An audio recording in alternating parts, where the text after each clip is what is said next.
Just being asked to do too many things all at once. Okay. Good enough. Right. Yeah, that's working. At least it appears to be working. I wonder where you are, but okay. That's great. And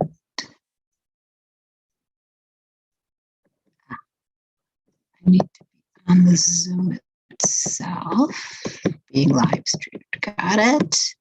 Share my screen for people who like to be able to read the text along with me, and also so that I am looking straight ahead when I'm looking at the text instead of you're seeing the top of my head while I'm looking in my lap. All right, so we ended off last week with the very first part, the very first verse of chapter 5, on the third day, and in Targum Rishon, the third day they pointed out was the third day of Pesach, etc., because it's very important for them to place it in time in the Jewish calendar, etc. And we heard a variety of things, just to review it shortly. And she dressed in the royal garb, and Ruach HaKodesh came down and dwelt upon her, and she stood there and she davened in the courtyard that had been built to sort of parallel the palace that had been in Jerusalem. It was built on the same plan as the palace, Shlomo's palace in Jerusalem. And the king was sitting on his throne, and he was looking towards where she was. And Esther raised up her voice and she spoke. And we hear a little bit of a prayer. Okay, we do hear a little bit of a prayer. She said, Master of the world, please don't hand me over into the hand of this uncircumcised man, and don't do the will of Haman the wicked. Don't let him have his will with me. The Diavad what he was able to do with Vashti, because, and it brings the thing about he had wanted his daughter to end up marrying the queen, marrying the king, and that his daughter should be the queen. And it didn't work out that way because Baruch Hu wanted Esther to become the queen. And so now she's afraid that, Haman's going to try to do the same thing to her that he had done to Vashti. And don't let him kill me, and do what I'm asking, and let me have mercy, and, etc. And don't hand over the children of Yaakov into the hands of Haman. And it gave his entire yichus all the way back to Esau. All right. So we heard a tefillah. We're going to hear a different tefillah today. And maybe we'll get another couple of psukim, but you're going to see that while Targum Rishon was reasonably long, it did include stuff that's not in the verse at all. But Targum Sheni is going to have a whole lot more. I have actually, I need to get I do actually need to get the book. Just a second here, because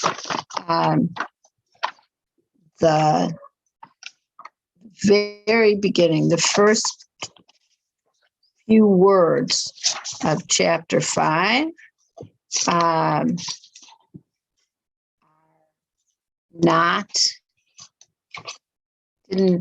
aren't on the same page, and so I need to, if I can find it, this is Chumash Megillat, but it's not. not the one that I took the pictures of.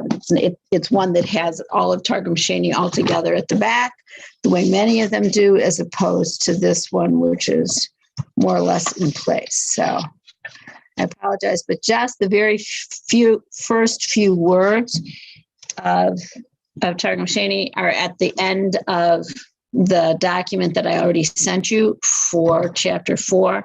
I'm going to I sent you, anybody who's listening along wants to follow along or print it out for themselves. I sent you chapter 5. I'm probably going to resend it with just this much typed in by hand. It starts off with Vahava Biyoma Tlita Kad Samid Esther Tlata Tzomid. So it doesn't say that it was on the third day of Pesach, the way Targum Rishon did rather. It says it was on the third day when Esther had already fasted 3 fasts. And now, and it's still telling me low system resources may affect my audio quality. I give up. I tried, ended up being late for no good reason. Too bad. What can I do? What I can do is I can get a new computer one of these days fairly soon, I hope. All right. Anyway, so she'd fasted, and now here we are. This is the continuation of what Targum Sheni has for the first verse. And it's actually going to go on for several pages. Tzoma batar tzoma, fast after fast, one right after the other. Kamat min afra, she stood up from the dust that she'd been sitting in. Umin kitma, those ashes. Kad kfifa komata v'lo pshita, and she had also been like all bent over. Okay, kafuf. All right, her height, she hadn't stretched out. In other words, she'd been in a stature of submission and of prayer the entire time. V'itkanat b'tikunaha kimidam dematkan malka. All right, so this is not tikkun the way we normally think of it in Hebrew. Of fixing something or improving something or whatever. It's she put on her jewelry. She put on the royal regalia, the way a queen puts on jewelry. Labsha levushe de malchuta. And she put on the clothing, the royal clothing, mitakes, like our word tekes, okay? The ceremonial garb, right? Because it's for a ceremony. B'dahava tava de Ophir here, and it was made, this ceremonial garb that she was wearing was made out of the good gold that came from Ophir. Shira'a parganan tava de mitakes ba'avnin tavin umarglin de aitin yate medinat Afriki. Okay. So she also put on this type of this sharian, this shira rather is like this necklace kind of thing that was made, that was part of the ceremonial garments, and it was studded with precious gems and pearls that had been brought from, now Targum Sheni calls it Medinat Afriki, Pachegan Haktav, which takes it back into Hebrew, or not back into Hebrew, actually takes it into Hebrew, because remember Targum Sheni was written originally in Aramaic, and so Pachegan Haktav is the translation into Hebrew, translates this Medinat Afriki as Tarshish. Okay, and these are places that we know from Melachim Aleph. These are places that Shlomo HaMelech had mercantile relations with them, and that's where the gold came from, etc. And so Targum Sheni is picking up and reiterating that story. Va'achtat beresha Beresha Kalila Tava the Dahava, and she placed on her head a crown made of, it really looks like a good crown of gold. The Samat Berigla Misa'ana de Ovarezin, and she put on her feet these kinds of shoes of a place called Ovarezin, or of a style called Ovarezin. Again, using Pacheg and Haktav to help us, it says the shoes were also made of this gold from this place called Ophir. All right. So we have this image. She's entirely clothed in gold. She's shining, and very ceremonious kinds of stuff. And afterwards, Esther Betzlota Matsalia became Amran. And afterwards, Esther davened yet again, and this is what she said. Antu Elaka Rabba de Avram Yitzchak Yaakov. You are the God, the great God of Abraham, Yitzchak, and Yaakov. The Elakei de Binyamin Abba, and the God of Binyamin, my father, Abba Binyamin. In other words, she's from the tribe of Binyamin, and so she's including that Binyamin is part of this. Lamin de Shapira Ana Kadamach Ana. Right? It's not because I think I'm so good before you that I'm asking for help. Ana alit kadamalka tipsha hadain. I'm getting ready to go in before this foolish king. Elahen, and it's not even that I'm asking for help because I'm getting ready to go before this foolish king. Like, that's on me. Elahen al amach beit Yisrael de la yevdun min alma, but rather on your people, the house of Israel, that they should not be lost from the world. Dimitul Yisrael bar yita yat alma kule. It was for the sake of Israel that you had created the entire world. De'in Yisrael yevdun min alma manimar kadama kadosh kadosh kadosh b'kol yoma v'yoma tlat zimni. Because if Israel were to be lost from the world, who would say before you kadosh kadosh kadosh every day 3 times? So the business of 3 times is a little, I'm not sure what Targum Sheni, the authors of Targum Sheni, had in mind, whether their Nusach Tefillah was somewhat different from ours, whether even though he had already said Kadosh, Kadosh, Kadosh, he's going back and the Tlat Zimnin is referring to the 3 times Kadosh. In our Tefillah, we say Kedusha, when the Chazan repeats over, when the Baal Tefillah repeats over the Tefillah and Shachrit and Mincha, there's a Kedusha. In addition, there's a Kedusha, which is known as the sitting Kedusha, as opposed to the standing Kedusha, which is part of the first bracha before Shema in the morning. And in addition, there's a Kedusha, which is, again, a sitting Kedusha, which is part of which is said individually, although there is a call response.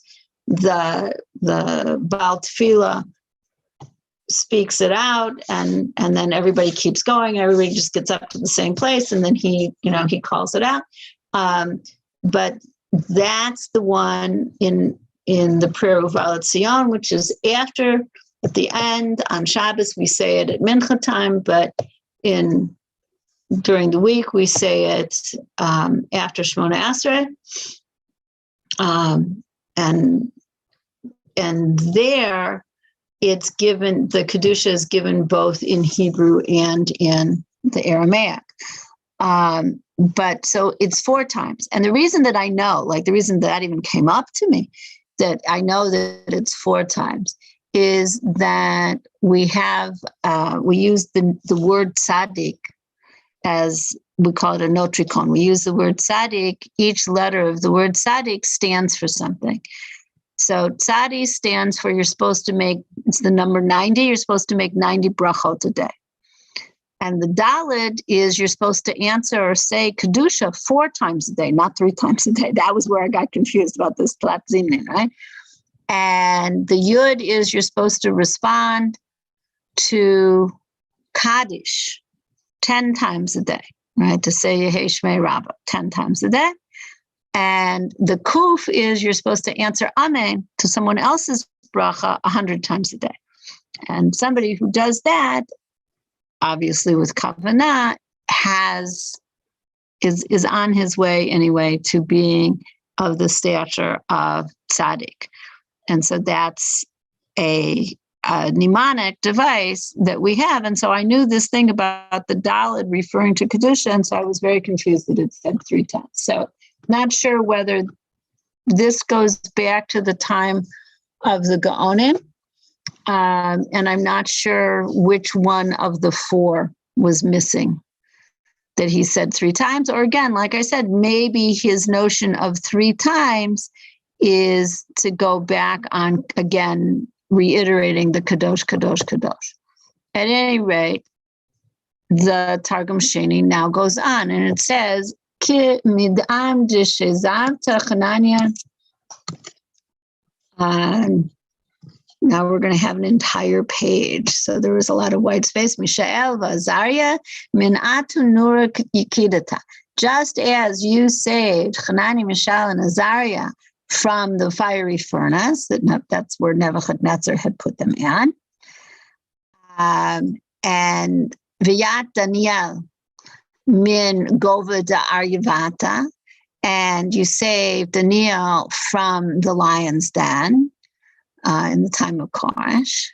Ken ad sheziv yati min yidei demalka tipsha hadem. Also, you should save me from the hands of this foolish king.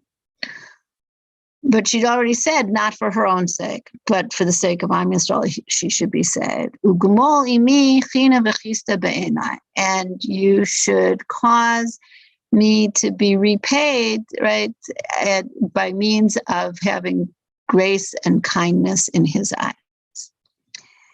B'dim in amrat Esther Malka.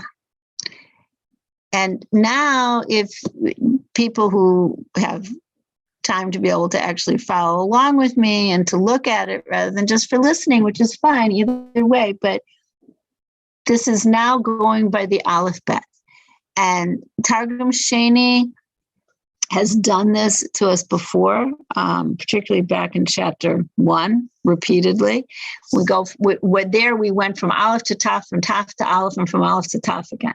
Here, we're going to go from Aleph to Taf, and again, we're going to go from Aleph to Taf. And we know that when there are tefillot, whether it's tehillim or other things that are from Aleph to Tav, one of the things that we're trying to say by doing that is that we know we can't say everything. No matter how much we say, we still have barely touched the surface of what there is to daven, of what there is to praise God, etc. And so if we say from Aleph to Tav, excuse me, we're basically saying we're including everything. We're including everything. That all the letters and all the praises that can be made from all the letters, all the tefillahs that can be made from all the letters should be here. And so what we have here is that the author of Targum Sheni has put in Esther's prayer in the form of an Aleph to Taf kind of thing.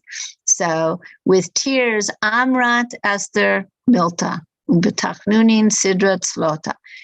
With tears or tearfully, Esther said what she needed to say, and in pleading, she arranged her tefillah. B'va'u minach Shema Tzalian. Please, before you, the one who, this is Shema Tzalian, this is what we call Kadosh Baruch Hu, Shomei Tefillah, the one who listens to prayer. Shema Tzloti B'dana Haden, listen to my tefillah at this time. Gleinan v'treidenan min arana, ub'dil chavana masatrayatana. Okay, we've been exiled and we've been chased away from our land, and because of our sins, you have handed us over. D'yidkim v'na pitkama dichtiv v'tizdabnun taman l'bale devavelchon la'avdin la'amahan tzichan la'avdin la'amahan v'leit dekane. Okay, that the pasuk should be fulfilled, that we will be sold or we'll try to sell ourselves, tizdabnun, okay, over there to our enemies as slaves and as maidservants, and there is no one who's willing to buy. And now we've been sold and there's no one who wants to buy. Okay, and we heard that very sad story a couple weeks back where it was talking about, a person would think, oh, maybe I can escape by selling myself as a slave to a non-Jew, and I'll be able to escape that way. And Haman and Achashverosh had figured it out that might be something that somebody might try to do. And so they had said that anybody found harboring a Jew. Yes. It almost sounds like it's like a kenis, like for Tisha B'Av. Like it's like very poetic, but deep layers of what? Of like almost like trying to tell us all the different woes, like all the. I'm not sure that she's trying to tell us all the different woes, nor is she trying to tell Kadosh Baruch Hu all the different woes. Okay, she started exactly? Off right. This is her tefillah to Kadosh Baruch Hu, and she's saying to. Now she opened it up. Okay, she opened it up by saying, no matter how bad we are, basically, and no matter what our particular sins are, but if you allow the entire Jewish people to be wiped out, then what's the purpose of having this world? The purpose of having this world is there should be a dirah b'tachtonim, right? That there should be a revelation of godliness in the world. There need to be people who observe that. Right. And so she's going over how we got to the state where we are now. She's about to, and she's being matzdi kadin, because if there's a decree against you, Ikshu, okay, it's a little chutzpahdik, and you're guilty. It's not like you're innocent and somebody accused you falsely, okay? And you're guilty. It's a little chutzpahdik to say, but, nonetheless, forgive me and pull me out of my mess. Now, your kid does something that's wrong, okay? If they don't have any acknowledgement that they've done something wrong, they got into your makeup, they tore apart their brother's, Lego creation that he'd spent hours on. They know they've done something wrong. If they don't acknowledge that they've done something wrong and they just expect you to love them because they're cute and you love them, you might, but you're going to feel like you have an obligation to them, to who they're going to be, to try to teach them. If they come and they've already said to you, I know I did it wrong, but save me from my brother's wrath or whatever. Or, I did something to my Abba's something, not your makeup, that they may go crying to somebody else about maybe, right? But if they come and they acknowledge that they know they've done something wrong, and here Esther's saying, and anyway, so what you said was going to happen to us, it's already happened. Like it's already happened. Can we now move on? Like we're past that part of the tochacha. Can we? And so she's getting ready to ask. And I think that there's that place of being able to ask that is a stronger, and is more likely to get a positive response if you acknowledge that you aren't, you're not coming and saying, who me, I did nothing. I'm totally innocent. You're like, right. What happened? So there's a difference. And I think that's where she's coming from. And you're going to see also, she's about to make another very strong claim. So she made the one claim, which is before she got started on this, she made that one claim, which is if you allow Am Yisrael to be destroyed, then what's the whole purpose of the world?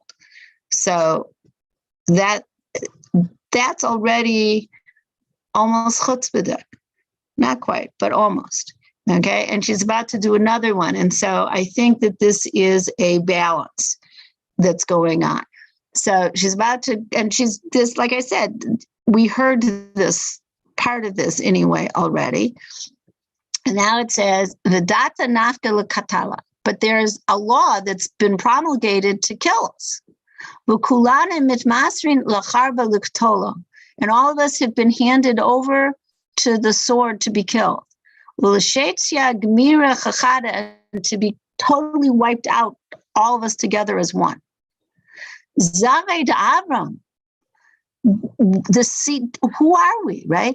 The seed of Avram, the children of Abraham, Levushin Sakin, and they're wearing sackcloth, the Kitma Rami Lahon al Rashayon, and they're covering their heads with ashes. Okay, in Chatu Avhata, Ma Chatu Benaya, and if the fathers, if the adults have sinned, have the children sinned? And if we are completely wiped out, who will acknowledge you, right? Who will be matzdi kadin if this is carried out? And besides which, right, we talked about the fathers, talked about the children. Taflaya are the taf, the young, even the younger children. Taflaya imchatu. Okay, they're young kids, okay? Va'argizu, ma'avdu yanke chadya. Okay, so, and if the children, if they've really sinned and they've angered you, but what did the suckling babes do? So it's a question that gets asked of where, what's the proportionality that these, and then you think about wars and stuff like that, and terror attacks, lo aleinu, all of it lo aleinu, and not on anybody else in the world either, if I had anything to say about it. And yet and there are, these things happen. Anyway, so she goes on and she says, Yatve Yerushalayim Naim Min Kivrehon, the dwellers of Yerushalayim are aroused out of their graves. Demasad B'nehon Limitnachsa, because their children have been handed over to the slaughter. Ka'anane Shmaya Atma Varyatana. You're causing us to pass like the clouds of the heavens. They just go. Ma klili inun yoma chedvatan. How easily they they pass over the day that had been joyous. Now, Lahaman Rishaya Masarta Yatana Lavale Devavai Na Idnaxa, you've handed us over to Haman the wicked, to our enemies to be slaughtered. Madkara ana kadamach ovade richimach. Let me cause you to remember, okay, the servants that you loved. Okay, and so now she's calling on zchut avot. Min Avram ishrei lememar nisita yate b'kol nisyonin. About Abraham, who was yashar, right? You tried him with all of, right, those 10 nisyonot. B'data yate v'ishtakach meheman. You checked him, and you found him to be faithful. Sid v'samach livnei rechimoy. Data el yaton b'chotem kaima. Right, and as a support to the children of the one that you loved, or the one who loved you, right, and bring them now into the sign, right? In other words, the Brit Milah. Okay. They were sealed into the Brit. V'chotam kaima. Ulbana tava min Haman uparnuta min bar hamdata. And so they are now being insulted, distressed, okay, from Haman, and this danger is upon them from this bar hamdata. Pramine al yadad amach Yisrael.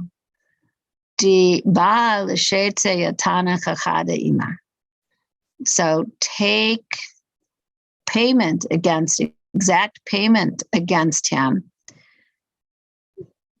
on the hands of Am Yisrael, because he wants to destroy us as one.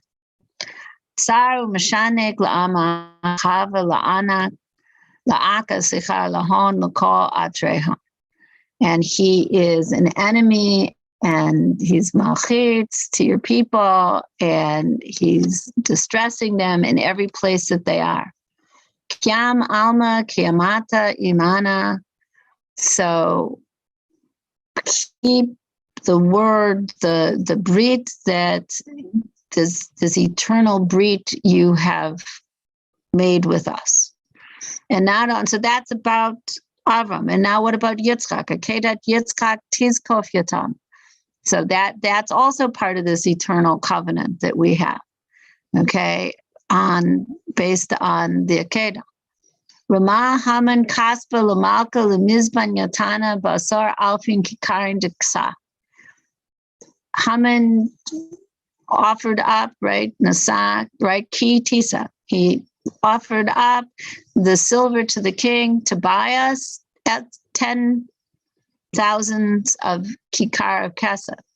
Shema b'kalana v'ana yatana. Listen to our voice and hear us, respond to us. V'apek yatana min akal l'ravacha. Take us out from mitzara l'ravacha. Tvar tekifin, tvar yat haman, v'la teve t'kumu l'mapate. Break this enemy, this strength, break, right? Tavar is shavar. Break Haman and let him not have any tekuma, let him not have any renewal from his downfall. Let his downfall be complete. Esther Kala. So that's the first piece of her prayer. And it went from Aleph to Tav. Remat Esther Kala v'tzavcha tzvacha rabba v'yiluya. Right, Yilala. Marira b'vachya. Okay. And she was just like screaming, crying she gave out a great scream and wailed with bitter wailing in her crying and in tears. she again said something. And so that was one Aleph through Tav. There's going to be another Aleph through Tav, although this one is shorter. Okay. And I agree with you that there's absolutely a sense, if not of keynote, at least of slicha. Because Am Yisrael is standing, this is definitely a Yom Hadin.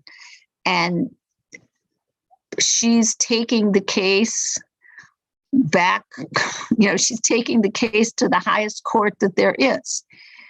And if she doesn't win our case in this court, there's nowhere else to appeal it. And so it is absolutely the same sense that we have of slicha leading into Yom Kippur, a day that was like Purim. Because this is Megillat Esther, and the whole point is that we go, we do go from Afelan L'Rvacha. But this is the dark part, and here in chapter 5, we will very soon start to see the coming out of it. But this is that deepest, darkest moment, because it's all or nothing here. And she knows it's all or nothing, but she recognizes the all or nothing is not whether or not she gets Achashverosh to do what she wants. The all or nothing is whether or not HaKadosh Baruch Hu will respond with Rachamim and will accept the tshuva that she and the people have been doing. Right? As Amrat Milta Ubetachnunin Sadrat Slota. So she said a thing, and with pleading, she arranged her tefillah. Gorona itchar min kadam tzvachat puma. Her throat became like rough because of the crying, the shry, whatever, of her mouth. Okay, ve'enaha istamin min dimata, and her eyes were she was like blinded. Her eyes were sealed over because of her tears. Damyat Esther Beliba, Amrat, Esther imaged in her heart, and she said, Dilma eol kadam malka, v'la yakavel mini. Perhaps I will enter in before the king, and he will not accept me. He won't listen to me. Ha'ana alat kadam malka lemivai rachmin al aksanti. I'm getting ready to go in before the king to request mercy on. So, right, an aksanya is an inn. Machsan is a place where you store things, but aksan here in the Aramaic, aksana is like my birthright, the nachala, meaning all the people that I come from. And we'll let it.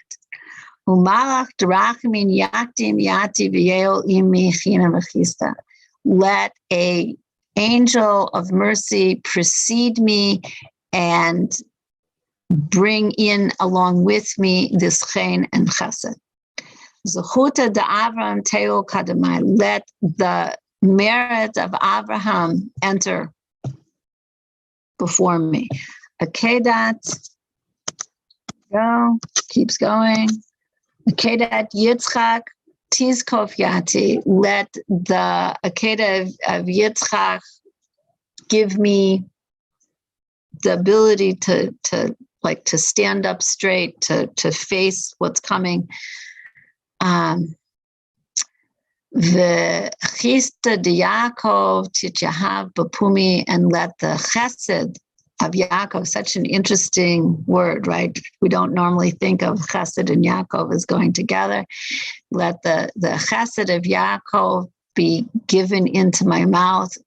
V'chine de Yosef al lishni, and the chen of Yosef should be found on my tongue. In other words, that this Chesed and chen should not only accompany me, but as it was as it was found by the Avot, so it should also be found by me. And so that this foolish king, that this foolish human being king that I'm going to have to confront should look upon me and my request favorably, right? Tuve la'anash dimitrachitz aloi.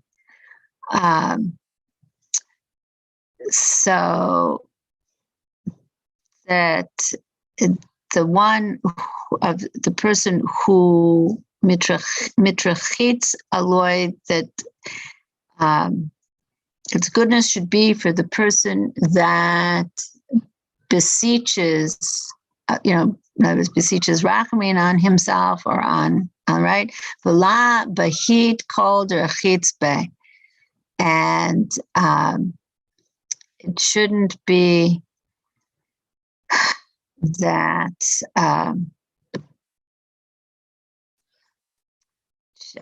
I thought I looked this one up. It should be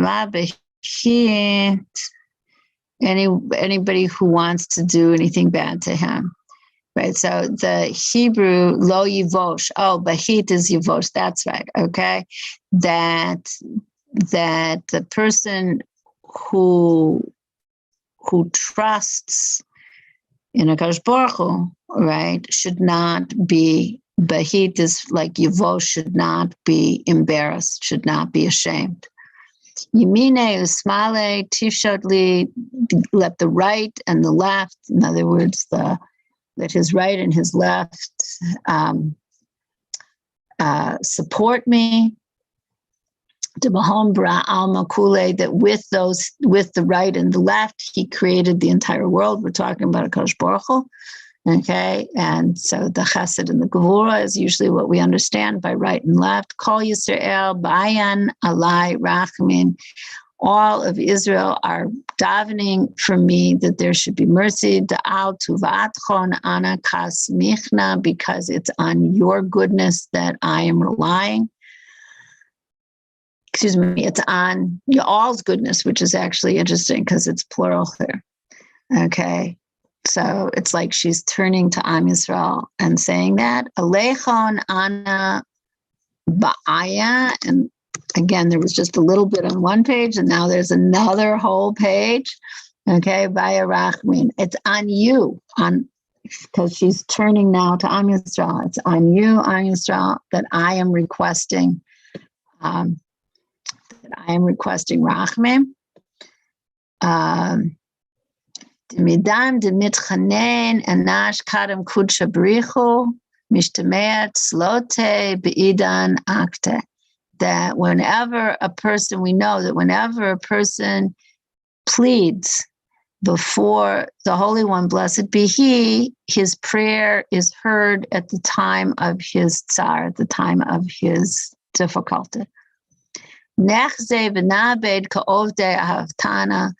us be seen and let us be understood, let us become as let us do rather ka'ovde of hatana, like the deeds of our ancestors, of our fathers, v'nabed kavaton, and let us do like they did. V'hu yabid lana yad b'utana, and then he, Kadosh Baruch Hu, will do for us our request. He'll respond to our request. Smale de Abraham, achida b'tzavre de Yitzchak. The left hand of Abraham grabbed hold of Yitzchak's neck. V'yamine al sakina, and his right hand was holding the knife. Avad barava ru'utach memrach. He was doing willingly your desire. La'akiv min shlikotach, and he didn't delay himself or try to get out of doing the shlichut that you sent him on. Patkat rakia kavein limitan atar l'malche maroma. So the heavens open this way and that way for a place for the Malchei Marom who were crying out. Okay, they tzvachin b'merer v'kein amrin chaval la'alma im ken yabin. Whoa, they were crying out so bitterly, and they said, "Woe to the world if he actually follows through and shechts his son." If Avram were to actually shecht Yitzchak, like what would happen to the world? And so then Hakadosh Baruch Hu, of course, sent the bat call, and we know what the rest of the story was. But she's reminding Hakadosh Baruch Hu of that moment right before. Ana karya kadamach ana yanti. I'm calling out before you. Answer me.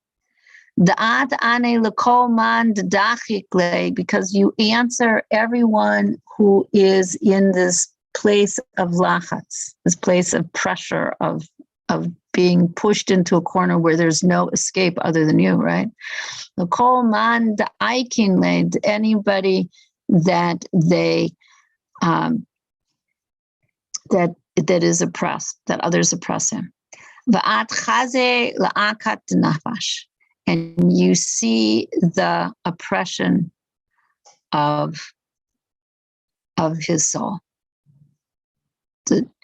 Rahmana. This is like very emotional. Yes. It's Don't like, you think? Like, Go if ahead. you think of it, she's like, you just described her like whole dress, what she's dressed up. She's anointing herself. This is the woman who refused all of the things in the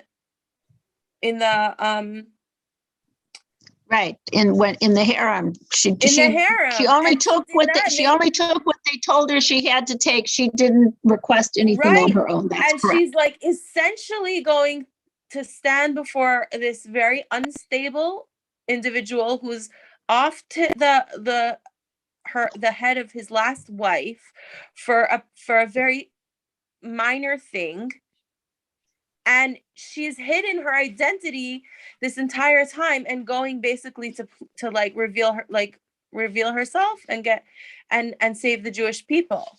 So like in essence, what she is hoping for is her best case scenario is that she can seduce a madman. Yes. It's crazy. Yes. Yes, it is. It is indeed. And before she actually puts herself into that position, she's having this one last hitbodedut with Hakadosh Baruch Hu on her way. But she's already gotten dressed, like she's already she's committed herself. She's already committed herself. Okay, right. depending on where exactly you hear it, like in Targum Rishon, it said that she was davening as she was entering that inner courtyard. I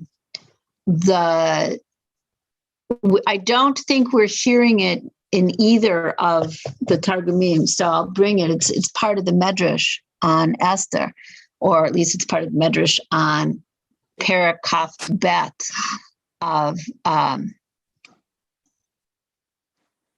of Tehillim, when she says Lama Zavtani. Right, the Perek Ch5. No, it's Ch5. Oh, Ch5. Gimel is Mizmor. That's right. Mizmor, right? No, it's Ch5. Ayelat HaShachar. Ayelat HaShachar is Esther. And the Lama Zavtani is because there's a medrash that says to get to that inner courtyard, she had to go through, I've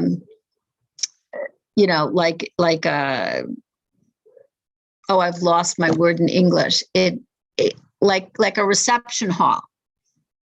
Okay, there's the inner courtyard, and then after the inner courtyard is the actual throne room, and before the inner courtyard is this prosdor, this procession hall, and this reception hall was filled with all sorts of avodah zarah stuff.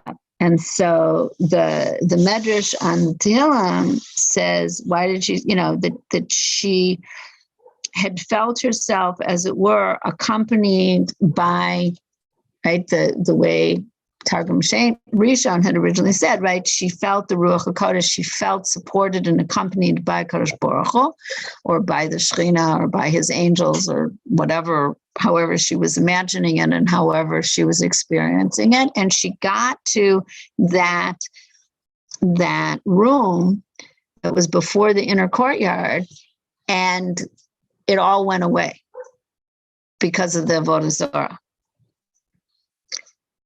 And so now she's, which lahavdil, but in some sense, it is similar to Avram Avinu, who was given a command by HaKadosh Baruch Hu to offer up his son, his only son, right?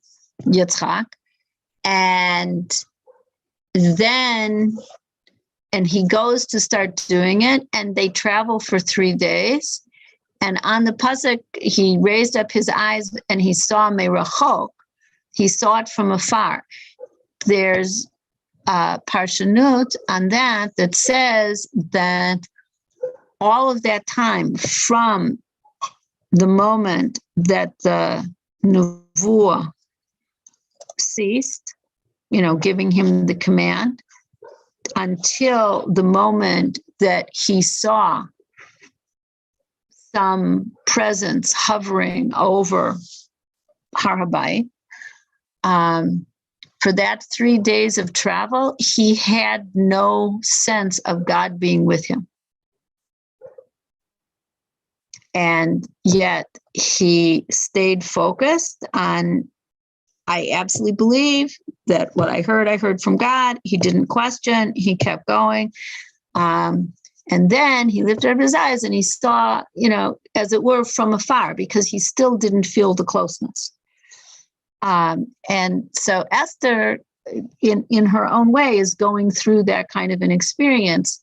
She's just spent 3 days davening along with all the rest of Am Yisrael and fasting, and and she's feeling as close as she can possibly feel. And then she gets to this moment right before she has to actually present herself to this tipesh, to this, really put herself in danger, because if she comes into that inner courtyard, and the king doesn't stretch out the scepter to her, she's gone. And so is Am Yisrael's hopes, whatever. And so and now she feels bereft. This whole piece is very, I agree, very emotional. So we're almost done with the alphabet, though. We've gotten up to the kuf. Ana karya kadamach anayati. I'm calling out before you. Answer me. Da'at ane the kolman. Okay, because you answer everybody. Ba'at chaze la'akat denafash, and you see the sorrow, the trouble of each person. Rachmana v'chanana it kareta. You are called Rachum v'Chana. You are called merciful and gracious. Marchik Ragaz Umaske Lemebad Tivu Ukshot. Push aside, distance the anger, and multiply to do. Tivu you might think is tov, but it's actually the word for chesed ve'emet. Tivu kshot. Shvik la'avyan u'lechovin.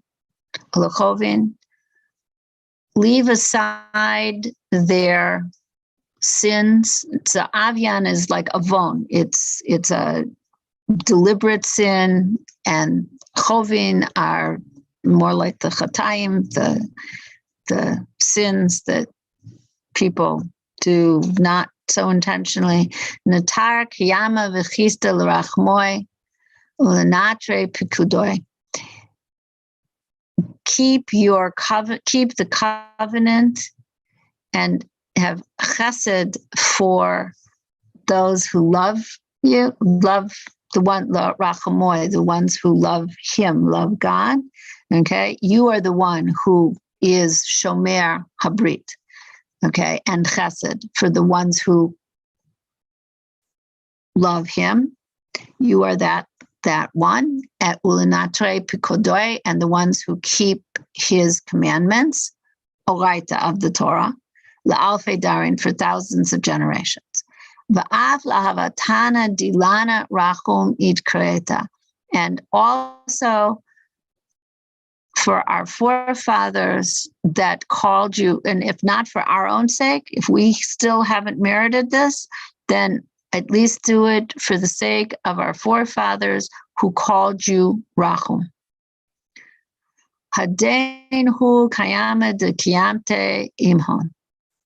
Because this is the covenant that you sealed with them, that you created with them. Shmat b'kal Yona, you listened to the voice of Yona, the Nabi. V'havad bachya v'yitivat ki'itta al matbara. And she continued to cry, and like a woman, literally al hamashber, like a woman giving birth. Shma b'kalana v'ana yatana v'apek yatana min tzara l'ravacha. Listen to our voice, not just to my voice, right? And answer us and take us out. Mitzara l'ravacha. We that's part of our tefillah till today. Okay. Tlata tzomin tzmit kadamach. I fasted 3 fasts before you. Mikan ve'elach ma echal mabed ribon ka'alma. But from here on out, what is there that I can do, Master of the world? Mashbachat haveti tzom arba v'chamisha. Would it be any better if I were to fast 4 or 5? It's mitzlata yomin. Why did I choose to fast for 3 days specifically? L'kavel tzlata yomin da'azal Avraham le'mekad b'rei al gav madbecha kadamach. This is to parallel those 3 days that Avraham went, like I spoke about a little earlier, that Avraham went in order to bind his son on the Mizbeach before you. The Kayanta le Kaima Amarat le, and you made this covenant with him, and you said to him, Di Bakol Emat Denalin Banach la Nanki. Okay. Then in any time that you swore to him the following oath, and you said to him that, I'm actually reading it out of the Pachag and Katav, that at any time that your children, meaning Avram's children, will come, but Sarah, that you, Hashem, will remember for them the Akedah of Yitzchak, their father, the Toshia time, and to save them. So in the Aramaic, that was the B'kol Emat, that whenever Denalin Banach La'ananke, that your children will feel that they are entered into a time of great sorrow, tribulation, they're boxed in and there's no way out, that it will be remembered for them. Instead of tizkor, it's in the passive. It will be remembered for them, the Akedah of Yitzchak, their father, and they will have salvation. You will save them. And also, additionally, right? Again, I fasted 3 days. Why 3 days? The kavel tzlata umin dekamo. in parallel to the three parts of the nation that arose, the Kanaya, Levaya, of Yisrael, Bishipule, Datur Sinai, at the foot of Mount Sinai. Ba'amru kol di Malil Hashem nabed nakabel, right? Who said, what did Am Yisrael say there? That everything that Hashem speaks, we will do nase v'nishma, nabed nakabel. Ufrok yatun min akadin, and save them from this distress. But not Esther, Amrat, and so Esther raised her voice and she said, please stop telling me about low system resources. I can't do anything. There we go. Whoops. I got a little bit ahead of myself. Foothills, blah, blah, blah, blah. Here we are. Okay, Esther raised her voice and she said, Elakam mare chelvatam, v'dek levavin uklayin. God, the master who checks hearts and kidneys, right? The one who knows everything. Idkar b'sha'ata hada zechute d'Avram d'Yitzchak d'Yaakov. Let there be remembered before you at this moment the merits of Abraham, of Yitzchak, and of Yaakov. Umin she'elati la itadar, umin ba'uti la itakev, and let my request not be returned. In other words, returned empty. And let my she'elah, right? And my request, my bakasha, should not be denied or delayed. V'lavshat Esther levusha d'malchta. And so again, we hear, so now Esther put on the royal garb. The kamat bitrei beit malka dara gavyata, and she stood there at the opening of the palace's inner courtyard, the Kavel Beit Malka, opposite the throne room. Umalka hava yativ al korse de malchuta bebeit malchuta. And the king was sitting on his royal throne in the throne room. The Kavel tra Beit Malka. This is opposite the opening to the throne room, which is where she was standing. Okay, so you saw that Targum Sheni included a whole lot more of the tefillah, just as earlier it had included the text of the letter that Achashverosh sent. Or that was sent out. So here it includes the text of the tefillah. And I think that part of the intent for us, particularly in this time where we don't know what's happening in terms of peace or war, in terms of our brethren and other people in the Ukraine, in other parts of the world, in terms of, we don't know what's happening, and we don't know what the plan is, and we don't know what's going to be. But Tanit Esther is typically meant to be a time of not just of fasting, but of great tefillah. And so I get the sense that perhaps part of what's going on with Targum Sheni is to give us an idea of how to structure a prayer.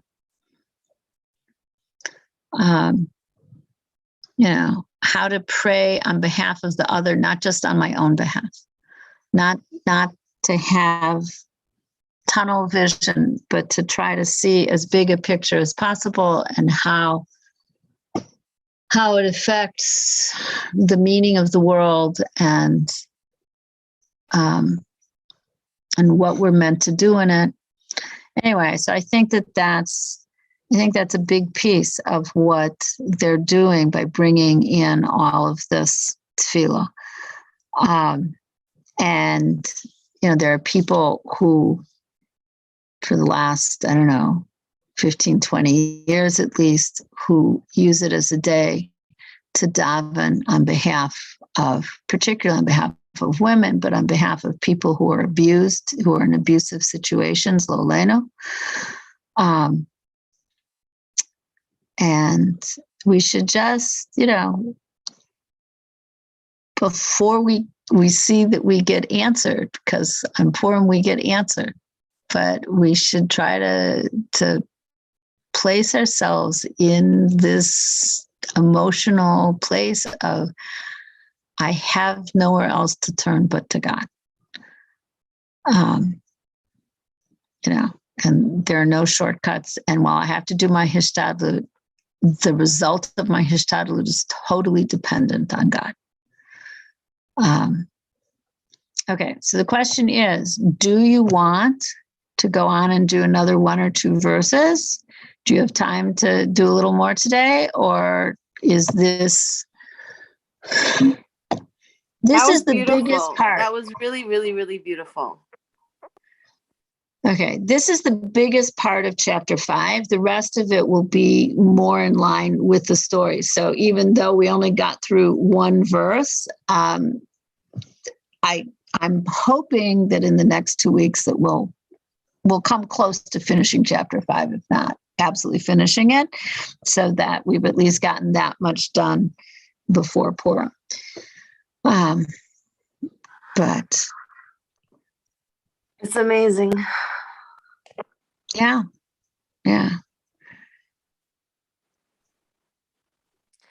2 Purims ago, when I was in, when Corona started, on